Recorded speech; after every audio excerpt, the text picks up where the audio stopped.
Hello मेरे प्यारे दोस्तों, मैं हूं Shubham from learner hub, the free learning platform जहां पर आप फिजिक्स, केमिस्ट्री, मैथ्स, बायोलॉजी सब कुछ पढ़ सकते हो, वो भी absolutely for free at learnerhub.com। तो चलो शुरू करते।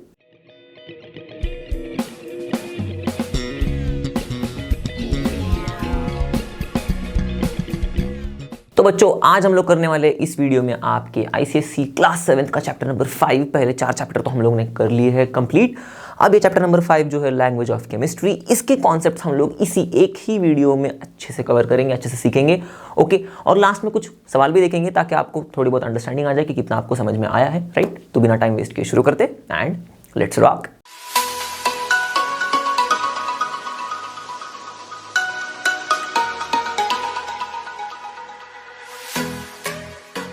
तो बच्चों, अब लैंग्वेज ऑफ केमिस्ट्री में हम लोग शुरुआत कर रहे हैं केमिकल रिएक्शन को समझने से।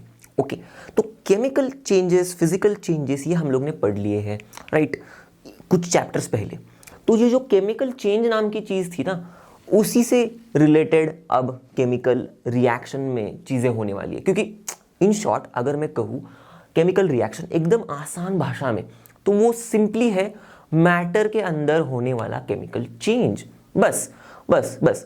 अब ये जो केमिकल चेंज हो रहा है ना मैटर के अंदर, ओके, इसको थोड़ा समझते कैसे, एग्जाम्पल की मदद से। तो मैंने देखो यहाँ पर मस्त कोयला लिया है। तो ये जो कोयला है, अब मैं क्या करने वाला हूँ, मैच स्टिक जलाने वाला हूँ और टुक करके इस कोयले में मैं मैच स्टिक, जली हुई मैच स्टिक डाल दूंगा। तो क्या दिखाई देगा आपको, कोयला जलना शुरू हो जाएगा। देखो, राइट। अब ये जो कोल है जो बर्न हो रहा है, ये भाई साहब है हमारा chemical change. Okay, burning of coal. अब आप कहोगे सर, मतलब क्यों आप कह रहे हो इसको केमिकल चेंज? क्योंकि देखो यहां पर कोल जो है, ओके, बर्न हो रहा है। अब हम लोग ने पढ़ा है आपके क्लास 6 में ही, चैप्टर नंबर 5 में ही, एयर एंड एटमॉस्फेयर में, जहां पर हम लोग ने ये सीखा था कि ऑक्सीजन भाई सख्त जरूरत होता है, उसकी सख्त जरूरत होती है बर्निंग के लिए। तो यहां पर ऑक्सीजन भी है भाई। अगर बर्निंग हो रही है मतलब ऑक्सीजन है, अगर बर्निंग नहीं हो पा रही है, ओके, तो इसका मतलब ऑक्सीजन नहीं है वहां पर। तो यहाँ पर बर्निंग हो रही है मतलब ऑक्सीजन का भी कुछ इंटरैक्शन हो रहा है हमारे कोल के साथ। ओके, तो ये जो मैटर है कोल और ऑक्सीजन, इनमें कुछ केमिकल चेंज आ रहा है। आप कहोगे सर कहाँ पर केमिकल चेंज है? ओके, केमिकल चेंज में तो नए सब्सटेंसेस फॉर्म होते हैं। यहाँ पर कौन सा नया सब्सटेंस फॉर्म हो रहा है सर, बताओ। हो रहा है यहाँ पर, ये जब कोल बर्न हो रहा है तो कार्बन डाइऑक्साइड नाम का नया सब्सटेंस फॉर्म हो रहा है भाई साहब। ओके, अब आप मेरे पे भरोसा करोगे राइट कि हाँ सर ठीक है, मतलब बर्निंग ऑफ कोल भी है भाई केमिकल रिएक्शन, क्योंकि यहां पर मैटर में केमिकल चेंज हो रहा है। हमारा कोल और ऑक्सीजन ये मैटर है, इनमें केमिकल चेंज हो रहा है और नया सब्सटेंस बन रहा है। केमिकल चेंज हो रहा है मतलब कुछ नया सब्सटेंस बन रहा है, करेक्ट, इनके इंटरैक्शन की वजह से। तो सिंपली केमिकल रिएक्शन मतलब क्या है भाई, केमिकल चेंज, ओके, इन मैटर। पर ये जब केमिकल चेंज होता है मैटर में, ओके, तो कुछ ना कुछ एनर्जी की लेन देन होती है। जैसे कि अब जब कोयला बर्न हो रहा है तो आप अगर उसके अगल बगल खड़े रहोगे तो मस्त आपको वार्म फील होगा, ओके, क्योंकि हीट निकल रही होती है राइट। इस कार्बन डाइऑक्साइड के साथ साथ ही हीट भी निकलती है। तो ये जो हीट है एक फॉर्म ऑफ एनर्जी है, एक एनर्जी का जरिया है। ओके, तो एनर्जी यहाँ कोयला जहां पर बर्न हो रहा है वहां से लेके आजू बाजू में फैल रही है, आजू बाजू में जा रही है, सॉरी, सराउंडिंग्स में जा रही है। तो एनर्जी ट्रांसफर हो रही है, करेक्ट, फ्रॉम द, यहाँ पर जो हमारा रिएक्शन हो रहा है, ओके, यहाँ से लेके सराउंडिंग में एनर्जी का फ्लो हो रहा है, एनर्जी का ट्रांसफर हो रहा है। तो जो जो जो जो प्रोसेस में, जैसे कि हम लोग ने देखा अभी इस प्रोसेस में केमिकल चेंज हो रहा है मैटर में, ओके, इसका मतलब नए सब्सटेंसेस फॉर्म हो रहे हैं भाई, और एनर्जी का भी ट्रांसफर हो रहा है। तो ऐसे प्रोसेस को हम लोग कहते हैं केमिकल रिएक्शन। अब आपको समझ में आया होगा अच्छे से, करेक्ट। तो chemical change in the matter, ठीक है, यहाँ पर केमिकल चेंज हो रहा है मैटर में, ओके, मतलब नए सब्सटेंसेस फॉर्म हो रहे हैं, इन्वॉल्विंग ट्रांसफर ऑफ एनर्जी। तो ये जब हो रहा है तब एनर्जी का भी ट्रांसफर हो रहा है। तो हम लोग कहेंगे कि ये भाई साहब प्रोसेस है, केमिकल रिएक्शन हो रही है। ओके, क्लियर, समझ में आ गई। अब जब केमिकल रिएक्शन होती है ना, एक बहुत ही सख्त जरूरी कंडीशन होती है जो फॉलो होनी चाहिए। वो होती है ये जो मैटर में केमिकल चेंज हो रहा है ना, ओके, ये एक दूसरे के क्लोज कांटेक्ट में होने चाहिए। ओके, फॉर एग्जांपल अगर मैंने कोयला लिया और मैंने कोयले के अगल बगल का ऑक्सीजन पूरा निकाल दिया, सपोज मैंने कोयले को बंद डिब्बे में, मतलब एक डिब्बे में बंद कर दिया जहां पर ऑक्सीजन मैंने निकाल दिया उस डिब्बे से। अब मैं अगर उस डिब्बे में अब मैं उस डिब्बे के अंदर के कोयले को जलाने की कोशिश करूंगा, कोयला नहीं जलेगा, क्योंकि यहां पर मैंने क्या किया है, जो सब्सटेंसेस में केमिकल चेंज हो रहा है उनका मिलन होके उन सब्सटेंसेस को मैंने एक दूसरे के क्लोज कांटेक्ट में नहीं रखा, दूर रखा, तो भाई केमिकल रिएक्शन नहीं होगी। ठीक है, एक सिंपल सी चीज थी। तो हमेशा याद रखना है भाई, केमिकल रिएक्शन करवानी है तो जो सब्सटेंसेस में केमिकल चेंज हो रहा है उनको पास लेके आओ। ओके, रिएक्शन मतलब क्या, कुछ इंटरेक्शन हो रहा है। ओके, अब आप ही सोचो ना, आप और आपके दोस्त में कुछ ना कुछ इंटरेक्शन कब होगा, जब आप पास आओगे, राइट। बोलने के लिए पास तो आना पड़ता है ना, राइट। अगर वहां 10 किलोमीटर दूर आपका दोस्त खड़ा है, आप यहाँ पर खड़े हो, कैसे इंटरेक्शन होगा, उसको आपके बगल में बैठना पड़ेगा आपको अगर उसके साथ बात करनी है। तो वैसे ही यहाँ पर जो मैटर है जिनमें केमिकल चेंज हो रहा है, इसको भी पास में आना पड़ता है। ओके, तो ये जो सब्सटेंसेस हैं जब पास में आएंगे तभी वो रिएक्ट करेंगे, तभी वो इंटरैक्ट करेंगे और तभी केमिकल रिएक्शन हो सकता है। तो एक बहुत ही बेसिक सी कंडीशन थी। ओके, एक बेसिक आइडिया आ गया आपको केमिकल रिएक्शन क्या होता है। अब इसी केमिकल रिएक्शन में ओके, एक सिंपल से दो टर्म्स आते हैं हमेशा, ताकि हम लोग ना कंफ्यूज ना हो हम लोग किस चीज़ों के बारे में बात कर रहे हैं। तो केमिकल रिएक्शन में मैंने क्या कहा, कुछ सब्सटेंसेस होते हैं या फिर मैटर होता है जिनमें केमिकल चेंज होता है। ओके, तो जो सब्सटेंसेस में चेंज हो रहा है, केमिकल चेंज हो रहा है, ओके, उनको हम लोग इन शॉर्ट एक टर्म से बुलाते हैं, पुकारते हैं। उसका नाम, जैसे कि आपका घर में नाम चिट्टू बिट्टू पिंटू बिंटू कुछ भी होगा, बबली, वैसे ही हम लोग जो सब्सटेंसेस में चेंज हो रहा है उनको हम लोग भाई साहब रिएक्टेंट्स कहते हैं। ओके, क्योंकि ये रिएक्ट कर रहे हैं, सिंपल। और जो नए सब्सटेंसेस बन रहे हैं हमारे केमिकल रिएक्शन में उसको हम लोग प्रोडक्ट कहते हैं। ओके, बात सिंपल सी थी, समझ में आ गया। ओके, अब यहां पर एक और चीज समझनी जरूरी है। जब भी आप रिएक्टेंट और प्रोडक्ट्स का जिक्र करोगे तो जो भी सब्सटेंसेस आप कह रहे हो कि भाई ये रिएक्टेंट है, ये प्रोडक्ट है, वो प्योर सब्सटेंसेस होने चाहिए। मतलब रिएक्टेंट का जिक्र प्योर सब्सटेंसेस के फॉर्म में होना चाहिए, प्रोडक्ट का जिक्र प्योर सब्सटेंसेस के फॉर्म में होना चाहिए। जैसे कि सपोज अभी फिलहाल थोड़ी देर पहले हम लोग ने जो रिएक्शन देखी, बर्निंग ऑफ कोल, ठीक है, तो उसमें क्या हो रहा था भाई, कोल बर्न हो रहा था। कोल क्या हो रहा था, बर्न हो रहा था। अब हमें पता है बर्निंग तभी पॉसिबल है जब ऑक्सीजन है, तो भाई ऑक्सीजन भी है, तो ऑक्सीजन और कोल ये सब्सटेंसेस थे हमारे, इनमें कुछ ना कुछ रिएक्शन हो रहा था, इंटरैक्शन हो रहा था, करेक्ट। और हमें मिल रहा था ओके नया सब्सटेंस जो कि है कार्बन डाइऑक्साइड। ओके, तो यहां पर आप देखोगे अगर मैं कहूं रिएक्टेंट्स यहां पर कोल और ऑक्सीजन है तो गड़बड़ है भाई। क्यों? क्योंकि ऑक्सीजन तो भला प्योर सब्सटेंसेस ठहर गया, ओके, पर यहां पर कोल जो है ना, ओके, एक्चुअल में हम लोग बोल रहे हैं कोल बर्न हो रहा है, पर जब रिएक्शन की थोड़ी इनडेप्थ स्टडी होती है तब साइंटिस्ट लोगों को पता चला कि भाई कोल के अंदर जो कार्बन है ना वो ऑक्सीजन के साथ रिएक्ट कर रहा है। ओके, कौन कर रहा है, कार्बन कर रहा है, ये भाई साहब कर रहे हैं। ओके, तो हम लोग कहते हैं भाई कार्बन और ऑक्सीजन के बीच में कुछ मिलीभगत हो रही है और फिर नया सब्सटेंस बन रहा है कार्बन डाइऑक्साइड। तो अब मैं अगर कार्बन और ऑक्सीजन कहूं ये रिएक्टेंट्स है तो ये सही हो जाएगा, क्योंकि हम लोग को रिएक्टेंट्स और प्रोडक्ट्स की एक कंडीशन क्या थी कि भाई प्योर सब्सटेंसेस में ही उनका जिक्र करना है। तो देखो कार्बन और ऑक्सीजन प्योर सब्सटेंसेस है, carbon element, oxygen element, pure substance, correct. तो यहां पर इस रिएक्शन में हमारे रिएक्टेंट्स कौन से है भाई, कार्बन और ऑक्सीजन। ठीक है, ये है हमारा रिएक्टेंट, कार्बन और ऑक्सीजन।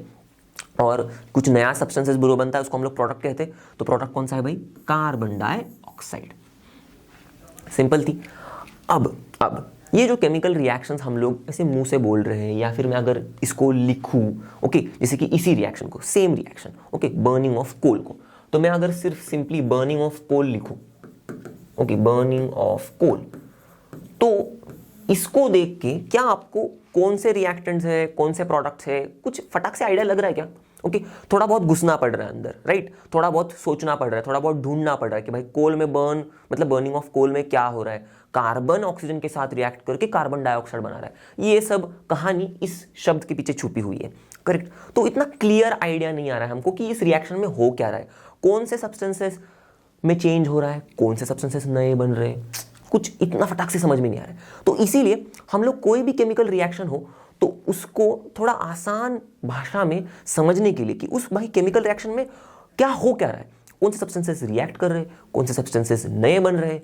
ओके, तो इसके लिए हम लोग ना एक वर्ड इक्वेशन नाम की एक शॉर्टकट चीज हम लोग लिखते हैं, ओके, जिसको पढ़ के ही हमको समझ में आ जाए कि भाई कौन है रिएक्टेंट्स, कौन है प्रोडक्ट्स, या फिर कौन से सब्सटेंसेस में चेंज आ रहा है और कौन से नए सब्सटेंसेस बन रहे हैं। ओके, या फिर इन शॉर्ट रिएक्शन में हो क्या रहा है। ओके, इसी का मतलब होता है कौन से सब्सटेंसेस में चेंज आ रहा है और कौन से सब्सटेंसेस बन रहे हैं। करेक्ट। तो इसके लिए मैं क्या करूंगा, एक सिंपल सा जो एक मैंने फॉर्मेट यहां पर बताया था, रिएक्टेंट्स लिखूंगा मैं। ओके, अब मैं उल्टा घूम रहा हूं, रिएक्टेंट्स लिखूंगा मैं लेफ्ट हैंड साइड पर। ओके, तो ये आपका भी लेफ्ट हैंड साइड होगा क्योंकि आप भी मुझे ऐसे ही देख रहे हो, राइट। तो आपका भी लेफ्ट हैंड साइड, तो इसीलिए लेफ्ट हैंड साइड पर रिएक्टेंट्स लिखेंगे, राइट हैंड साइड पर प्रोडक्ट्स लिखेंगे, और बीच में ऐसा एक एरो लिखाएंगे। जो एरो का पॉइंटर जो होगा ना वो प्रोडक्ट की तरफ होगा। क्यों? क्योंकि ये जो रिएक्टेंट्स सब्सटेंसेस हैं जिनमें चेंज हो रहा है वो चेंज होकर बन तो रहे हैं प्रोडक्ट ना, तो इसीलिए हम लोग दिखाते हैं कि भाई ये बन रहे हैं, ये रिएक्टेंट्स बन रहे हैं प्रोडक्ट्स। सिंपल। तो इसी फॉर्मेट में हम लोग अब यहां पर मैं लिखूंगा। तो ये रिएक्टेंट्स क्या क्या थे अभी देखा था फटाफट। ओके, तो आप खुद ट्राई करना लिखने का अभी। ओके, फटाक से एक पॉज करना, और मैंने फॉर्मेट बता दिया आपको। ओके, तो आप फटाफट ट्राई करना। ठीक है, आई होप आपने ट्राई किया होगा। देखते हैं गड़बड़ की है नहीं की है, अगर सही लिखा होगा तो वेल डन, क्योंकि इसी फॉर्मेट में हमको आगे बढ़ना है केमिकल रिएक्शंस को समझने के लिए। ओके, सिंपल सा फॉर्मेट है, फटाक से अपना काम 2 मिनट में खत्म हो जाता है। तो देखो मैंने रिएक्टेंट्स लिख दिया, कार्बन ऑक्सीजन। ठीक है, तो एक चीज मैंने बताई नहीं थी जो आपने गड़बड़ की होगी पक्का, इसलिए मैंने कहा था कि देखते हैं आपने कितना राइट किया। तो जब भी हम लोग एक से ज्यादा रिएक्टेंट्स की बात कर रहे हैं या फिर एक से ज्यादा प्रोडक्ट्स की बात कर रहे हैं, तब सिर्फ उन दोनों को ऐसे लिख के नहीं जमेगा ना। ओके, हम लोग को उनके बीच में से एक प्लस साइन लगानी है, क्योंकि इन दोनों के बीच में कुछ इंटरेक्शन हो रहा है ना, इसीलिए। अब दूर दूर लिखेंगे तो कुछ सेंस नहीं बन रहा है, मतलब इनके बीच में कुछ नहीं लिखेंगे तो सेंस नहीं बन रहा है कुछ, राइट। क्योंकि इसके बीच में फिर मतलब क्या है, मतलब राइट, इनके बीच में इंटरेक्शन हो रहा है वो हम लोग प्लस साइन से दिखा रहे हैं। ठीक है, और जो प्रोडक्ट लिखेंगे हम लोग, ठीक है, कार्बन डाइऑक्साइड, यहां पर तो फिलहाल एक ही प्रोडक्ट है, पर अगर एक से ज्यादा प्रोडक्ट होगा तो बताओ क्या करेंगे हम लोग। करेक्ट, मुझे पता है आपने कहा होगा सर हम लोग प्लस लगाएंगे। सिंपल, क्योंकि एक से ज्यादा प्रोडक्ट बन रहे हैं ना, तो ये प्लस ये प्रोडक्ट बन रहा है और ये बन रहा है। प्लस का मतलब और, ऐसे समझ लो, और मतलब and, carbon and oxygen react कर रहे हैं, बन रहा है कार्बन डाइऑक्साइड, और कुछ प्रोडक्ट बनता है तो carbon dioxide and this. Simple. ठीक है, अब लास्ट वाली चीज मैं एरो दिखाऊंगा। Okay, pointing towards products. तो ये एक बेसिक सी चीज है जिस फॉर्मेट में हम लोग अभी फिलहाल क्लास 7th में केमिकल रिएक्शंस को रिप्रेजेंट करेंगे। ओके, तो इसको क्या कहते हैं, ये वर्ड फॉर्म में है, कुछ इक्वेशन के जैसे दिख रहा है, राइट, ये प्लस ये गिव्स ये, ऐसे करके कुछ, तो इसीलिए हम लोग इसको कहते हैं वर्ड इक्वेशन। तो ये वर्ड इक्वेशंस ओके काफी ज्यादा हेल्पफुल है हमें केमिकल रिएक्शंस को एकदम शॉर्ट फॉर्म में समझने के लिए। क्योंकि देखो यहां पर हम लोग ये पढ़ के समझ सकते हैं कि भाई बर्निंग ऑफ कोल में क्या हो रहा है, क्योंकि कार्बन ऑक्सीजन के साथ रिएक्ट कर रहा है, कार्बन डाइऑक्साइड बन रहा है। तो ये जो एक फ्रेज था सिंपली, ओके, ये जो एक सिंपल सा ओके 2-3 वर्ड्स का एक लाइन बन गई हमारी जो बता रही है कि भाई कोल बर्न हो रहा है। इससे ज्यादा इंफॉर्मेशन हमको इस वर्ड इक्वेशन से मिल रही है जो हमें एग्जैक्ट बता रही है कि भाई इस केमिकल रिएक्शन में हो क्या रहा है, कौन से सब्सटेंसेस में चेंज हो रहा है, कौन से सब्सटेंसेस नए बन रहे हैं। क्लियर? अब देखो बच्चों, अब ना हम लोग ने थोड़ा समझ लिया है कि केमिकल रिएक्शन क्या होता है, तो थोड़ा और हमारी केमिकल रिएक्शन के बारे में की जो समझ है वो बढ़ाते। अब केमिस्ट्री में हम लोग यही करते रहने वाले, ओके, केमिकल रिएक्शंस को सीखने वाले। ओके, तो अब केमिकल रिएक्शंस में क्या क्या चीजें हमें देखने को मिल सकती है, कुछ इंटरेस्टिंग सी चीजें देखने को मिल सकती है। जैसे कि सपोज पहली ही चीज जो हम लोग रिएक्टेंट्स ले रहे हैं, अब मैं जिक्र डायरेक्ट रिएक्टेंट्स और प्रोडक्ट में करूंगा, क्योंकि अब मुझे पता है कि आपको पता है रिएक्टेंट क्या होता है, प्रोडक्ट क्या होता है। अब मैं बार बार ये नहीं कहूंगा कि जिन सब्सटेंसेस में चेंज हो रहा है, जो नए बन रहे हैं वगैरह वगैरह, आप इतने होशियार तो हो, मुझे पता है, पक्का पता है। करेक्ट? तो जो रिएक्टेंट्स होता है ना, उनका स्टेट चेंज हो सकता है केमिकल रिएक्शन होते टाइम पर। स्टेट बोले तो फिजिकल स्टेट की बात कर रहा हूं मैं, जैसे कि सॉलिड्स, लिक्विड और गैसेस, फिजिकल स्टेट्स है ना, तो रिएक्टेंट्स का फिजिकल स्टेट चेंज हो सकता है। इसका मतलब रिएक्टेंट जिस स्टेट में होंगे ना, प्रोडक्ट कुछ अलग स्टेट में आ जाएंगे।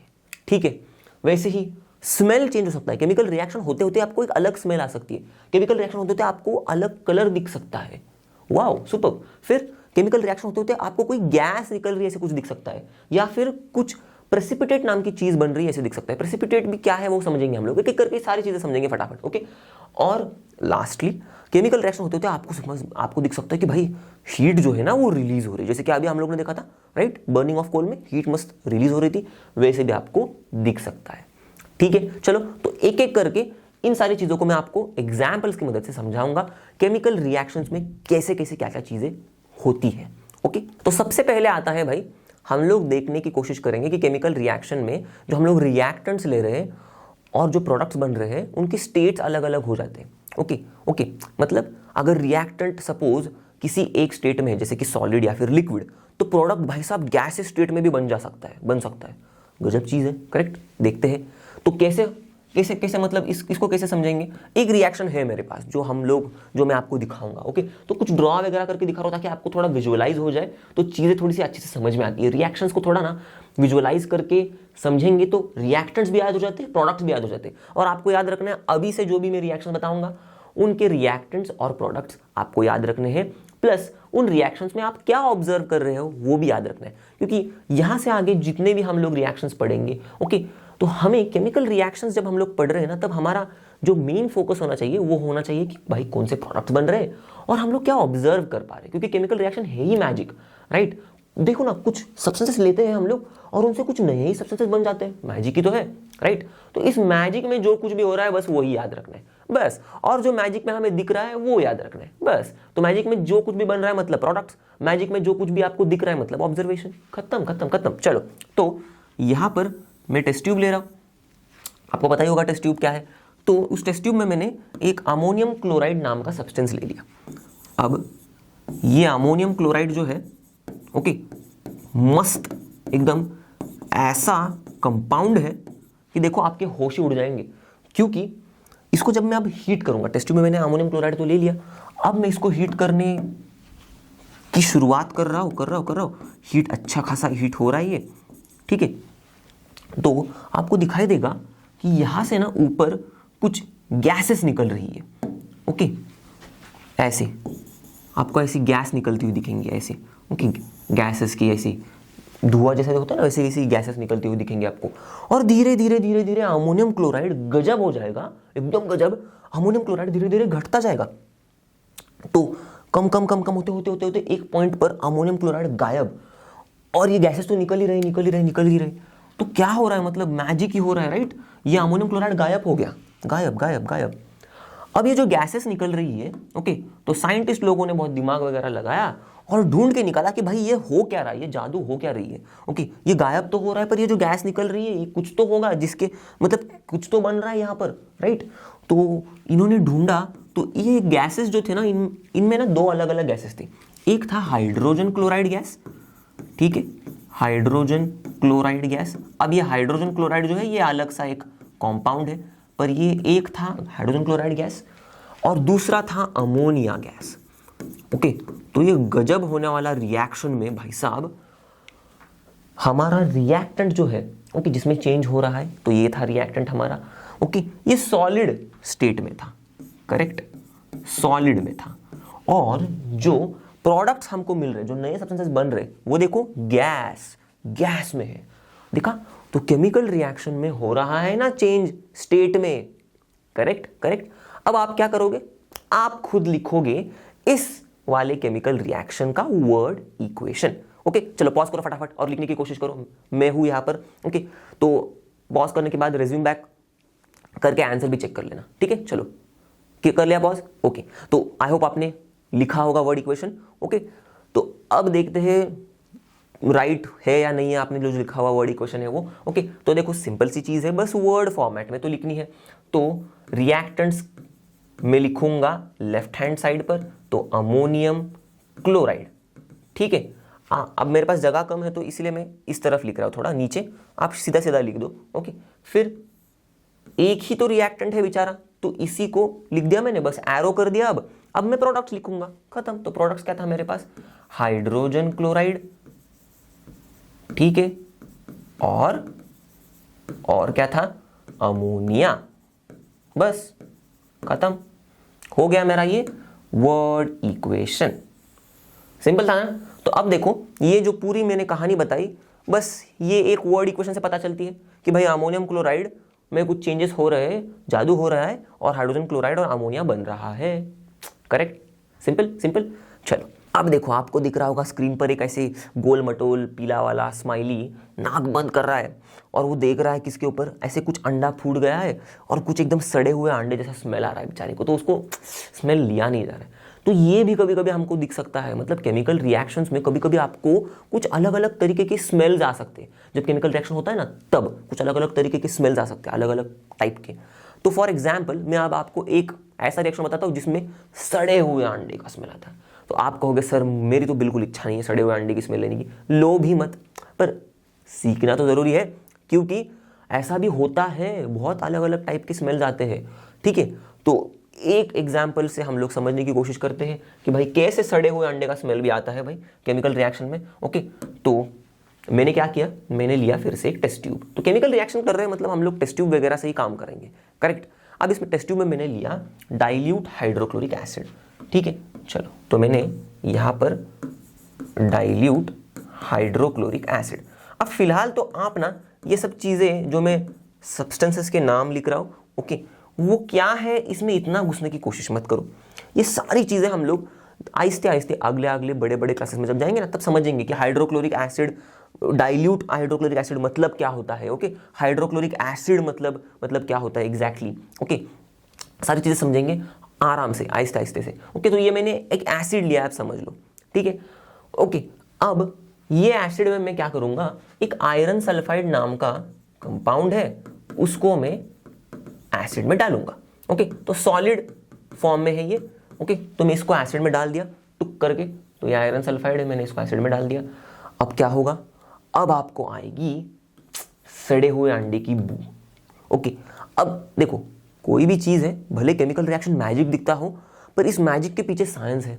ओके, तो जो दो चीज़ें यहाँ पर उनमें कुछ इंटरेक्शन हो रहा है, उन दो चीज़ों से कुछ नई चीज़ें बन रही है। इसी वजह से कुछ ना कुछ अलग अलग तरीके की मतलब ऊट पटांग चीज़ें हमें दिखाई दे रही है। जैसे कि पिछले ही रिएक्शन में स्टेट में चेंज हो रहा था, कुछ नया चीज़ बन रहा था, तो स्टेट में भी चेंज दिखा हम लोग को, हो रहा था ऐसा। ओके, इसमें सड़े हुए अंडे की स्मेल आ रही है क्योंकि यहाँ पर एक नया सब्सटेंस बन रहा है जिसका नाम है हाइड्रोजन सल्फाइड। ठीक है, अब मैंने इतनी बार सड़े हुआ अंडा बोला है, तो आपको याद ही रखना है कि ये जो सड़े हुए अंडे की स्मेल आती है ना, ये इस हाइड्रोजन सल्फाइड के गैस की वजह से आती है। तो हाइड्रोजन सल्फाइड गैस निकल रही है ना, और इस गैस की स्मेल है रॉटन एग स्मेल, रॉटन एग, सड़ा हुआ अंडा का स्मेल। ठीक है, अब इसके साथ साथ और एक चीज बनती है जो कि है आयरन 2 क्लोराइड। ठीक है, तो ये भी एक कंपाउंड है।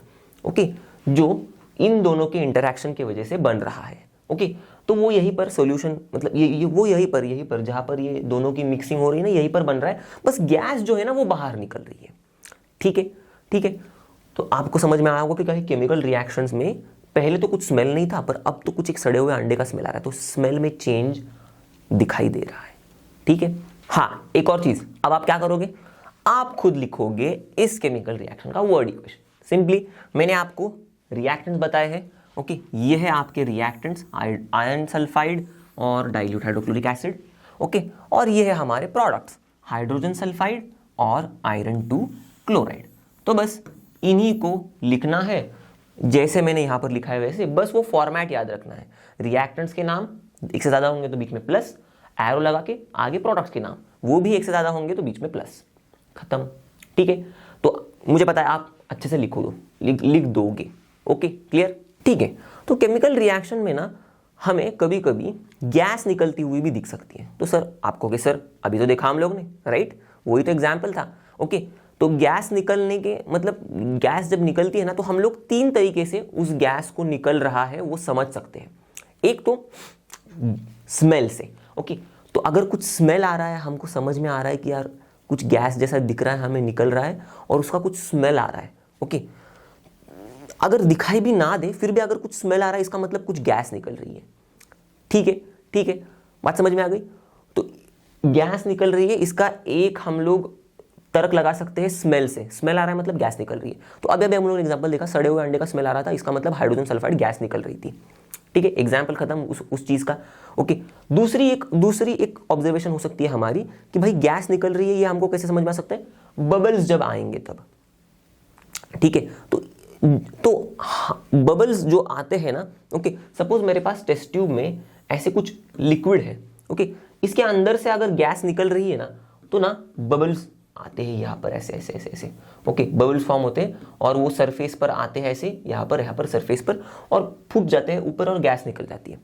ओके, तो सॉल्यूशन के अंदर से कुछ गैस बन रही है ना, तो वो पहले बबल के फॉर्म में यहाँ तक आती है, फिर बाद में ऊपर निकल जाती है। तो इन बबल्स को ही हम लोग कहते हैं, एक बड़ा सा लंबा चौड़ा शब्द है एफरवेसेंस। ओके, सिंपल सा शब्द है, आपको समझ में आ गया होगा, correct.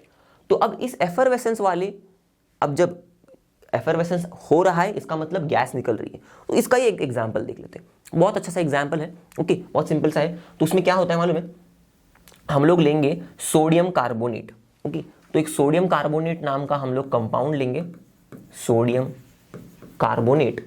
Okay okay, solid sodium carbonate लेंगे हम लोग, ऐसे सॉलिड वाला, उसको टुप करके अंदर डाल देंगे हम लोग, फिर से किसमें, डाइल्यूट हाइड्रोक्लोरिक एसिड में। ठीक है, डाइल्यूट को मैं DIL डॉट लिख रहा हूं। ओके, आप भी लिख सकते हो, इसका शॉर्ट फॉर्म है वो, ओके, डाइल्यूट हाइड्रोक्लोरिक एसिड, इसमें डालेंगे हम लोग। अब क्या होगा, हमको मस्त ऐसे बबल्स दिखाई देंगे, और ये बबल्स जो आ रहे हैं ऊपर जाके फूटेंगे और गैस निकलेगी।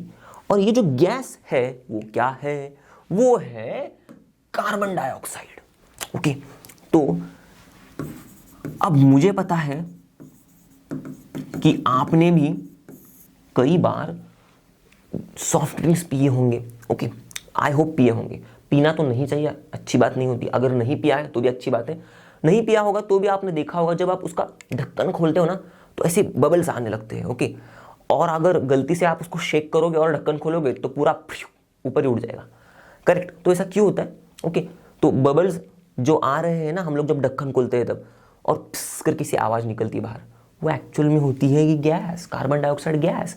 और वो जो बबल्स निकल रहे हैं वो गैस ऐसे जबरदस्ती अंदर ठूसी हुई रहती है, ओके, उन सॉफ्ट ड्रिंक्स के अंदर। ओके, तो वो जबरदस्ती ठूसी हुई गैस बाहर निकलती है, ओके, ऐसे बबल्स के फॉर्म में। चलो, मजेदार वाली चीज मैंने बता दी। अब आते हैं फिर से हम लोग हमारे रिएक्शन पर। तो यहाँ पर सोडियम कार्बोनेट ऐसे सॉलिड वाला था, मैंने टुप करके डाल दिया डाइल्यूट हाइड्रोक्लोरिक एसिड में, मुझे यहाँ पर कार्बन डाइऑक्साइड मिला। और अंदर ही अंदर ना कुछ और सब्सटेंसेस बनते हैं, जैसे कि कौन से वाले, यहाँ पर अंदर ही बनेंगे, ओके, सोडियम क्लोराइड। मैंने गलती से उसका सिंबल लिख दिया सोडियम का, अभी फिलहाल हमें सिंबल्स की कोई ज़रूरत है नहीं। ओके, सोडियम क्लोराइड बनेगा अंदर ही अंदर, ओके, वो बाहर नहीं निकलेगा गैस के फॉर्म वगैरह में, और बनेगा पानी। ठीक है, ओके। तो वैसे तो अब मैं आपको बता दूं, सोडियम क्लोराइड और पानी जब बनेगा ना, तो सोडियम क्लोराइड को बहुत प्यार है भाई पानी से। ओके, सोडियम क्लोराइड मतलब हमारा जो हम लोग नमक खाते हैं ना वो, तो अगर आप नमक को पानी के साथ थोड़ा मिक्स कर दो तो क्या हो जाएगा, घुल जाएगा। तो वैसे ही ये भी घुल जाता है। तो यहाँ पर अंदर जो है ना, ये नमक का पानी बन जाता है।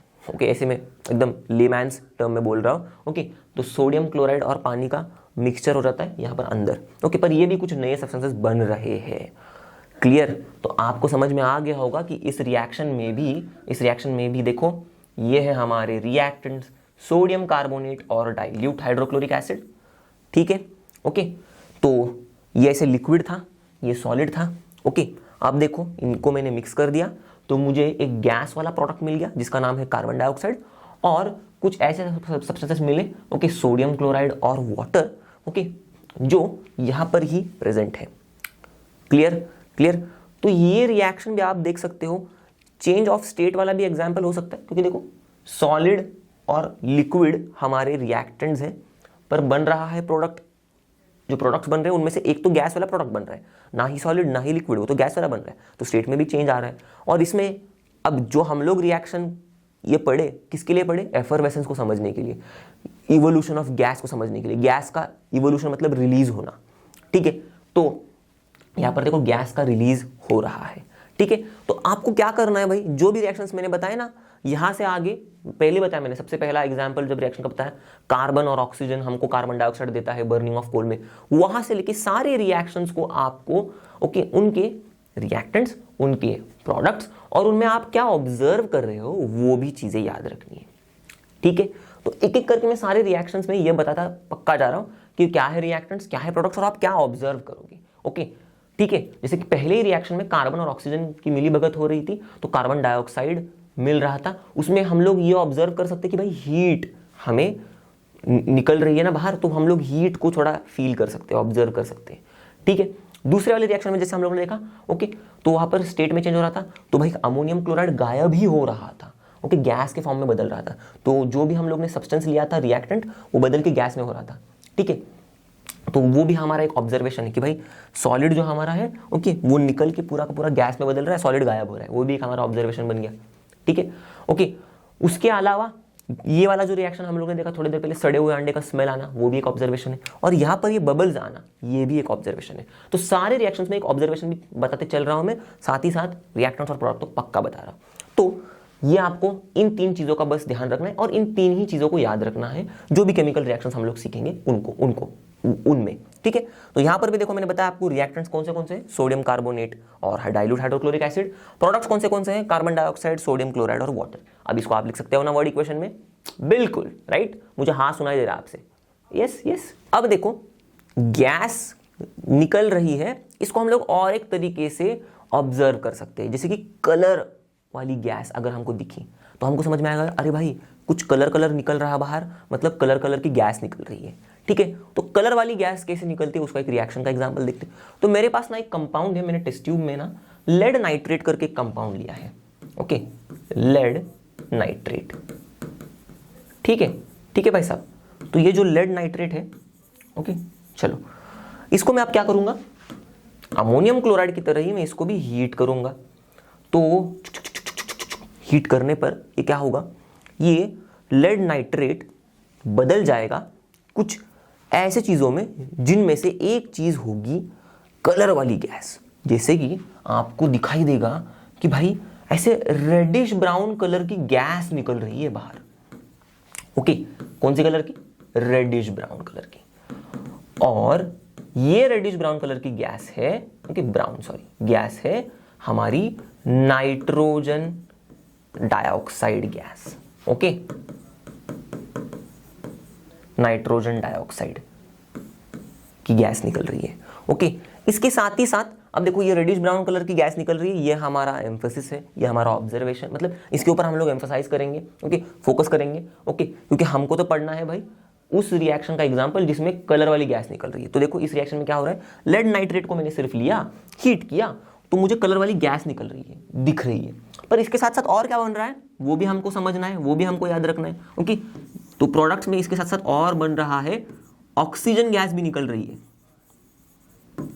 ठीक है, ऑक्सीजन की गैस भी निकल रही है, और अब ये लेड नाइट्रेट गायब नहीं होता, जैसे कि हमारा अमोनियम क्लोराइड गायब हो गया था, अब ये लेड नाइट्रेट पूरा का पूरा ये चेंज होने के बाद हमें कुछ ऐसे येलो कलर का सब्सटेंस मिलेगा ओके, जो कि होगा लेड मोनोऑक्साइड। ठीक है, तो कुछ नए नए शब्द है, थोड़ा नया नया लगता होगा आपको, पर इसीलिए मैं कोशिश कर रहा हूं कि जितना हो सके उतना आपको थोड़ा सा एक्सपेरिमेंटल फॉर्म में, इन द फॉर्म ऑफ ऐसे चलता फिरता पिक्चर के फॉर्म में दिखाओ, ताकि आपको थोड़ा और अच्छे से याद रह जाए। ओके, तो लेड मोनोऑक्साइड, इसको मैं थोड़ा सा डार्क चीज से लिखता हूं ताकि आपको दिखाई दे। ठीक है, तो अभी आपको समझ में आ गया होगा इस रिएक्शन में रिएक्टेंट्स कौन से थे, आप बताओगे मुझे, बताओ, मैं सुन रहा हूँ, रिएक्टेंट्स कौन से, अब मैं नहीं बताऊंगा, आप खुद बताओगे। ओके, प्रोडक्ट्स कौन से थे वो भी आप खुद ही बताओगे। ठीक है, ओके, कमेंट कर सकते हो आप, ठीक है, कमेंट करके बता सकते हो मुझे। तो आई होप, अब मैं तो सामने नहीं हूं आपके कमेंट्स देखने के लिए, पर आई होप आपने किए होंगे, आपने थोड़ा ट्राई तो किया होगा एटलीस्ट सोचने के बारे में कि भाई रिएक्टेंट कौन से, प्रोडक्ट कौन से, और इतने बार अभी मैंने बता दिया है ओके कि रिएक्टेंट क्या होते, प्रोडक्ट क्या होते, तो अब मैं फटाक से बता देता हूँ, आपने ट्राई किया ही होगा। लेड नाइट्रेट है हमारा रिएक्टेंट, ठीक है ओके, ठीक है, और प्रोडक्ट्स जो दिख रहा है आपको 3, नाइट्रोजन डाइऑक्साइड, ऑक्सीजन गैस और लेड मोनोऑक्साइड, ये हमारे प्रोडक्ट्स हैं। ठीक है। जो ऑब्जर्व करने वाली चीजें थी वो मैंने बता दी आपको कि भाई रेडिश ब्राउन कलर का गैस निकल रहा है। ये भी ऑब्जर्वेशन हो सकता है कि भाई लेड मोनोऑक्साइड जो है वो येलो कलर का कुछ सॉलिड बन रहा है, क्योंकि ये येलो कलर का सॉलिड है, ओके, जो रिएक्शन के बाद बनता है, मतलब लेड नाइट्रेट को हीट करने के बाद बनता है, ठीक है। तो इसमें देखो हम लोग ने क्या देखा, हम लोग ने इवोल्यूशन ऑफ गैस का एक एग्जाम्पल देख लिया, ठीक है, ठीक है। इसके साथ साथ आप अगर रिलेट करना सीखोगे, ओके, तो ये एक ऐसा भी रिएक्शन है जिसमें आपको चेंज ऑफ स्टेट भी दिखाई दे रहा है, करेक्ट, क्योंकि यहाँ पर सॉलिड लेड नाइट्रेट क्या क्या सब्सटेंसेस दे रहा है, 2 गैशियस सब्सटेंसेस दे रहा है, ओके, एक सॉलिड भले दे रहा है पर 2 गैशियस सब्सटेंसेस भी दे रहा है प्रोडक्ट के फॉर्म में, तो स्टेट में भी चेंजेस आ रहे हैं जब रिएक्शन हो रहा है तब, ठीक है।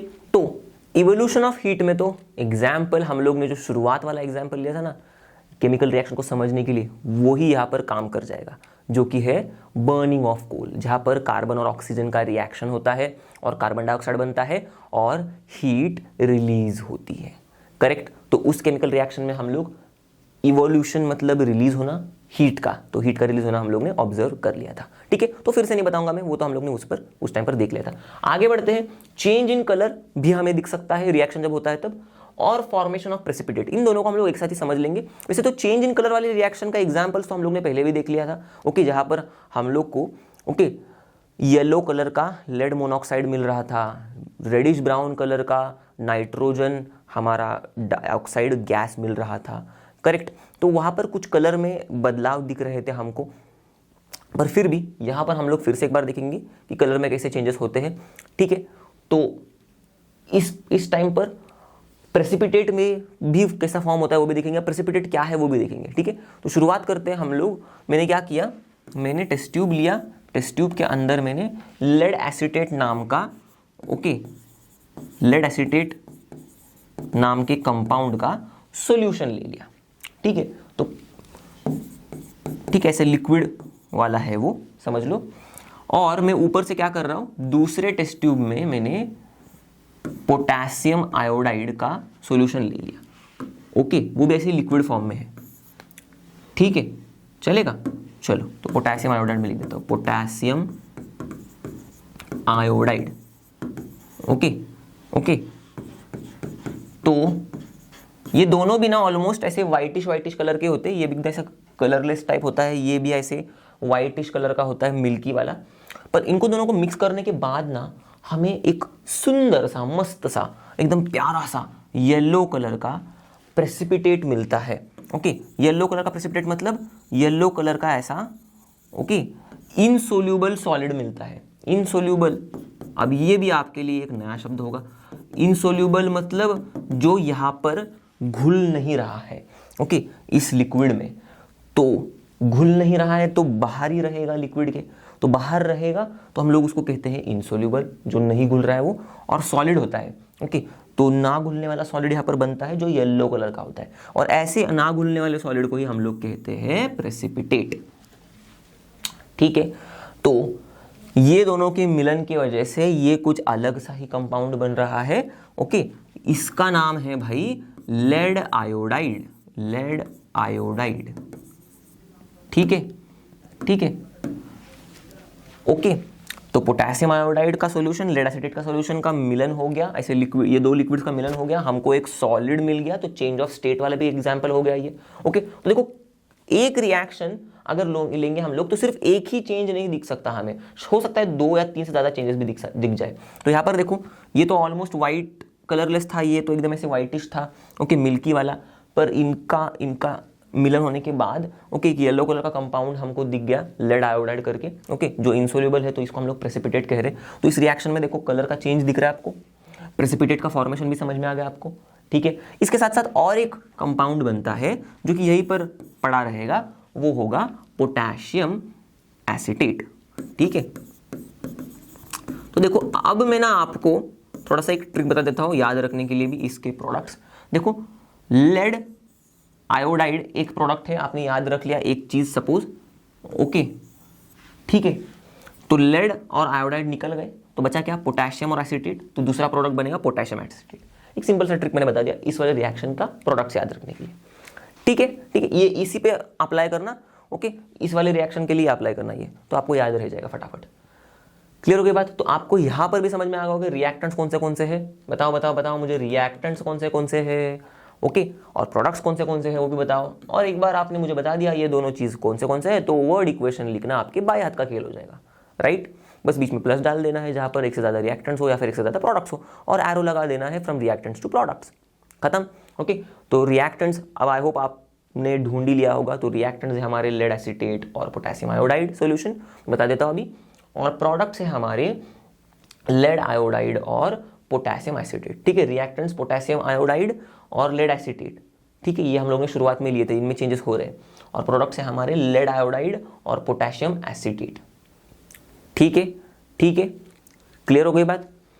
तो इसी को हम लोग लिखेंगे वर्ड इक्वेशन में, बन गया हमारा प्यारा सा वर्ड इक्वेशन जो आप लिख दोगे, राइट। हाँ, मैंने बोला था ना कि चेंज इन कलर वाला हम लोग ने और एक रिएक्शन का एग्जांपल देखा था, तो वो वाला ये था, राइट, लेड नाइट्रेट वाला। तो यहाँ पर भी लेड नाइट्रेट जो था ना वो कलरलेस वाला सॉलिड है, ओके, पर कलरलेस सॉलिड से हमको मैंने बताया था रेडिश ब्राउन गैस मिल रहा है, ओके, कलर में चेंज दिख रहा है यहाँ पर भी, यहाँ पर येलो कलर का लेड मोनोक्साइड मिल रहा है, तो ये भी एक चेंज इन कलर का एग्जाम्पल हो जाएगा। मतलब ये रिएक्शन भी, इसमें व्हाइट वाला हमारा रिएक्टेंट है, व्हाइट मतलब कलरलेस वाला रिएक्टेंट है हमारा, पर कलरलेस रिएक्टेंट जब प्रोडक्ट में बदल रहा है तो प्रोडक्ट्स हमको कलर वाले, मतलब प्रोडक्ट जब बन रहा है, कलरलेस रिएक्टेंट जब प्रोडक्ट में बदल रहा है या फिर जो केमिकल रिएक्शन हो रहा है, ओके, उसमें हम लोग को रेडिश ब्राउन गैस दिख रहा है, येलो कलर का लेड मोनोक्साइड दिख रहा है, तो कलर में भी चेंज दिख रहा है जब केमिकल रिएक्शन जब हो रहा है। तो शुरुआत में ये पूरा का पूरा कलरलेस था, ओके, कंपाउंड जो हम लोगों ने लिया लेड नाइट्रेट, पर बाद में केमिकल रिएक्शन होते ही हमको कलर में चेंजेस दिखे, reddish brown gas, yellow colour का lead monoxide,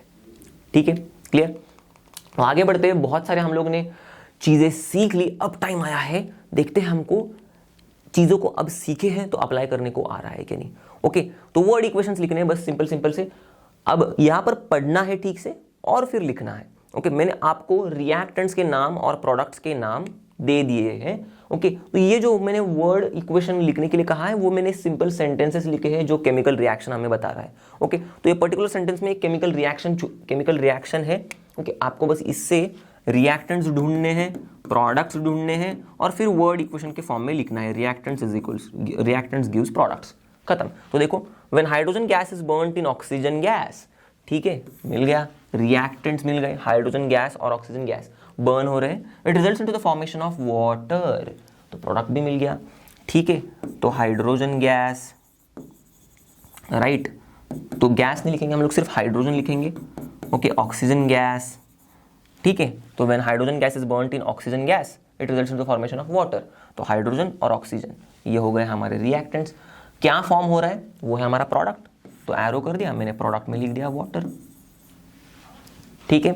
hydrogen plus oxygen gives water, बन गया वर्ड इक्वेशन, राइट। इसी तरह से ये वाला अब आप खुद ट्राई करना, ओके, पॉज करना, खुद फटाफट ट्राई करना और मुझे बताना आंसर क्या है, ओके, ठीक है। चलो, तो आई होप आपने पॉज किया होगा, ट्राई किया होगा, लेट्स सी द आंसर, देखते हैं आंसर क्या है। तो copper carbonate on heating, okay, तो कॉपर कार्बोनेट, जब भी हमें कोई भी कंपाउंड का नाम दिखे ना, लिख दो बस एक बार, ठीक है। On heating produces copper oxide carbon dioxide, कुछ results into formation of produces, इसका मतलब कुछ बन रहा है, मतलब प्रोडक्ट बन रहा है, तो प्रोडक्ट बन रहा है मतलब उसको अलग से लिख दो, यहाँ पर प्रोडक्ट्स को अलग से लिख दो, कॉपर ऑक्साइड और कार्बन डाइऑक्साइड गैस, तो सिर्फ कार्बन डाइऑक्साइड, ठीक है। आप सीधा सीधा लिखते जाओ, मेरे पास जगह की कमी है थोड़ी सी इसलिए मैंने नीचे लिख दिया, ठीक है। तो देखो, कॉपर कार्बोनेट ऑन हीटिंग, ठीक है, इसको हीट करने पर बना कॉपर ऑक्साइड कार्बन डाइऑक्साइड, तो कॉपर कार्बोनेट मैंने इस तरफ लिखा, बना कॉपर ऑक्साइड कार्बन डाइऑक्साइड, तो कुछ बन रहा है मतलब ये प्रोडक्ट्स है, बीच में प्लस प्रोडक्ट्स है तो एरो, और किसको हीट करने पर बन रहा है, कॉपर कार्बोनेट को हीट करने पर बन रहा है, तो ये बन गया अपना रिएक्टेंट, खत्म। तो ये बन गया अपना वर्ड इक्वेशन, खत्म, क्लियर, सिंपल सी ट्रिक समझ में आ गई। आगे बढ़ते फटाफट, तो ये वाला एक रिएक्शन है, तो इसको भी आप ट्राई कर लो और फिर पॉज करके ट्राई कर लो, उसके बाद रिज्यूम बैक कर लो, ओके। बस ऐसे कद्दू से बैठो मत, ये वीडियोस देखते समय जैसे कि हम लोग मूवी देख रहे हैं या फिर कार्टून देख रहे हैं, साइंस ऐसी चीज़ है ना जो हम लोग करेंगे तो हम सीखेंगे, करेक्ट। खुद कोशिश करेंगे, खुद दिमाग चलाएंगे तो दिमाग चलेगा, तो दिमाग दौड़ेगा, नहीं तो ऐसे ही दिमाग पड़ा रहेगा, सड़ा रहेगा, और साइंस में ऐसे दिमाग काम ही नहीं कर पाएगा, ओके तो आप कहोगे सर आप हर बार बताते रहते हो हर एक लेक्चर में, वो मैं जानबूझ के बताता हूँ ताकि आप आपके दिमाग को दौड़ाओ। ओके चलो आगे बताता हूँ, आगे बढ़ते। When a few pieces of iron are dropped into copper sulphate, ठीक है तो देखो लिखते रहो, आयरन आपको कंपाउंड मिला लिख दो, dropped into copper sulphate, copper sulphate, ठीक है दूसरा लिख दिया मैंने, ठीक है भाई साहब, ठीक है। It results into formation of iron sulphate and copper, तो कुछ बोला है रिजल्ट इनटू फॉर्मेशन ऑफ ये दोनों चीज, तो कुछ बन रहा है, तो क्या बन रहा है भाई, आयरन सल्फेट एंड कॉपर, ठीक है। Okay when a few pieces of iron are dropped into copper sulphate, तो इसका मतलब ये दोनों कुछ मिली भगत कर रहे हैं, आयरन और कॉपर सल्फेट, तो मैं ऐसे लिख देता हूं आयरन प्लस कॉपर सल्फेट, क्योंकि ये बन गया अपने रिएक्टेंट्स फिर, राइट, इनमें कुछ मिली भगत हो रही है, करेक्ट। ये वाला मैं नीचे का हटा देता हूँ, कॉपर सल्फेट नीचे का हटा देता हूँ मैं, ओ मैंने पूरा ही हटा दिया, चलो फिर से लिख देता हूँ मैं, कोई बात नहीं, आयरन प्लस कॉपर सल्फेट, ठीक है ये मैंने लिखा था, ठीक है। तो when a few pieces of iron are dropped into copper sulphate, few pieces of iron are dropped into copper sulphate, ठीक है। It results into formation of क्या क्या, आयरन सल्फेट एंड कॉपर, तो रिजल्ट्स इनटू फॉर्मेशन ऑफ मैंने पहले लिखा था उस तरफ, आयरन सल्फेट और कॉपर, ठीक है।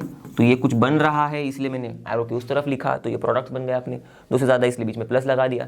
इनमें कुछ मिलीभगत हो रही है आयरन और कॉपर सल्फेट में, ये मुझे पढ़ के समझ में आ गया, ओके तो इसलिए मैंने इनको इस तरफ लिखा, ये रिएक्टेंट्स है मैं समझ गया कि इनमें कुछ मिलीभगत हो रही है इसलिए, तो उसको मैंने लिख दिया और बीच में प्लस लगा दिया, खत्म वर्ड इक्वेशन। ओके तो सेंटेंस को पढ़ के जो केमिकल रिएक्शन हमें बताया जा रहा है उस पर्टिकुलर सेंटेंस में, उसको पढ़ के वर्ड फॉर्मेट में लिखना है, इतना सा ही काम है। तो बस करना क्या है, मैंने बताया था आपको, रिएक्टेंट्स ढूंढने हैं, प्रोडक्ट्स ढूंढने, जिनमें चेंज हो रहा है वो ढूंढो, लिखो रिएक्टेंट की तरफ, जिनमें चेंज जो चेंज के बाद बन रहे हैं वो ढूंढो, वो प्रोडक्ट है उनको प्रोडक्ट की तरफ लिखो, बीच में रिएक्टेंट टू प्रोडक्ट एरो बनाओ, एक से ज्यादा होंगे तो बीच में प्लस लगा दो, खत्म, क्लियर। चलो आगे बढ़ते हैं।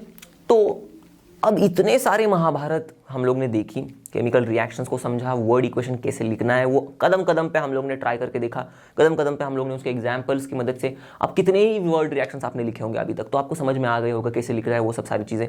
ओके केमिकल रिएक्शंस में कौन सी मज़ेदार चीज़ें होती है वो भी हम लोग ने देखा, और अब टाइम आ गया है ये समझने के लिए कि भाई देखो वर्ड इक्वेशन कितने इंपॉर्टेंट है, राइट। बस समझना क्या है, अब इतने सारी चीज़ों में हम लोग ने देखा कि जब अगर कोई केमिकल रिएक्शन बताना हो तो इतने लंबे चौड़े सेंटेंसेस में लिखने से अच्छा सिंपल इस इक्वेशन फॉर्मेट में लिख दिया तो भी वही चीज़ बता रहे हैं हम लोग, करेक्ट।